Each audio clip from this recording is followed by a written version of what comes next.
இலங்கையில் ஏற்பட்ட இயற்கை பேரிடரைத் தொடர்ந்து உலக நாடுகள் பலவும் மனிதாபிமான உதவிகளை அனுப்பி வருகின்றன.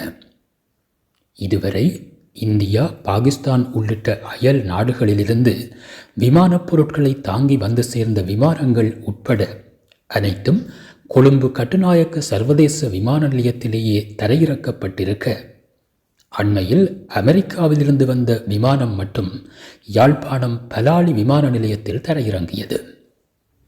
இந்நிலையில் அமெரிக்காவின் ஹேர்குலிஸ் விமானங்களால் தரையிறங்க முடிந்த பலாலி விமான நிலையத்தில் போயிங் ரக விமானங்களால் ஏன் தரையிறங்க முடியாது என்ற கேள்வியும் இதன் பின்னால் இருக்கக்கூடிய அரசியலும் சமூக வலைத்தளங்களில் பேசுபொருளாக இருக்கிறது. இக்கேள்விகளுக்கு பதிலாக அமையும் சில தொழில்நுட்ப விடயங்களை எடுத்து வருகிறது இக்காணொளி. யாழ்ப்பாணம் பலாலி விமான நிலையத்திலிருந்து இந்தியாவின் திருச்சி மற்றும் சென்னை நகரங்களுக்கும் உள்ளூர் விமான நிலையங்களுக்குமான பயணிகள் விமான சேவையே இதுவரை அனுமதிக்கப்பட்டுள்ளது. 72 ஆசனங்கள் கொண்ட சிறிய ATR 72 ரக விமானங்களே இச்சேவையில் ஈடுபட்டு வருகின்றன. ஏர்பஸ் அல்லது போயிங் ரக விமானங்கள் தரையிறங்கும் அளவிற்கு பலாலி விமான ஓடுதளம் பொருத்தமாக இல்லை என்று இதுவரை கூறப்பட்டு வந்திருக்கிறது.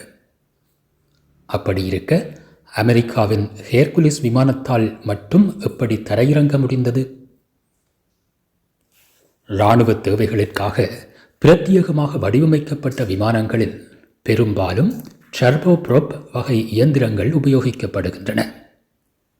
வெளிப்புறம் பெரிய காற்றாடிகளை கொண்டுள்ள இவ்வகை விமானங்களால் குறுகிய அண்ணளவாக 1 கிலோமீட்டர் நீளமான ஓடுபாதைகளிலும் இலகுவாக ஏறி இறங்க முடியும்.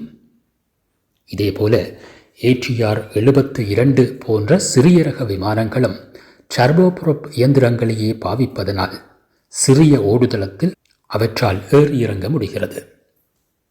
மாறாக ஏர்பஸ் அல்லது போயிங் போன்ற பெரிய ரக விமானங்கள் டர்போ ஃபேன் எனும் இயந்திரங்களை உபயோகிக்கின்றன.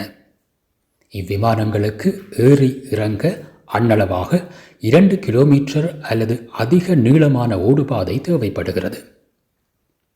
திரையில் நீங்கள் காண்பது பலாலி விமான நிலையத்தின் செய்மதி படமாகும்.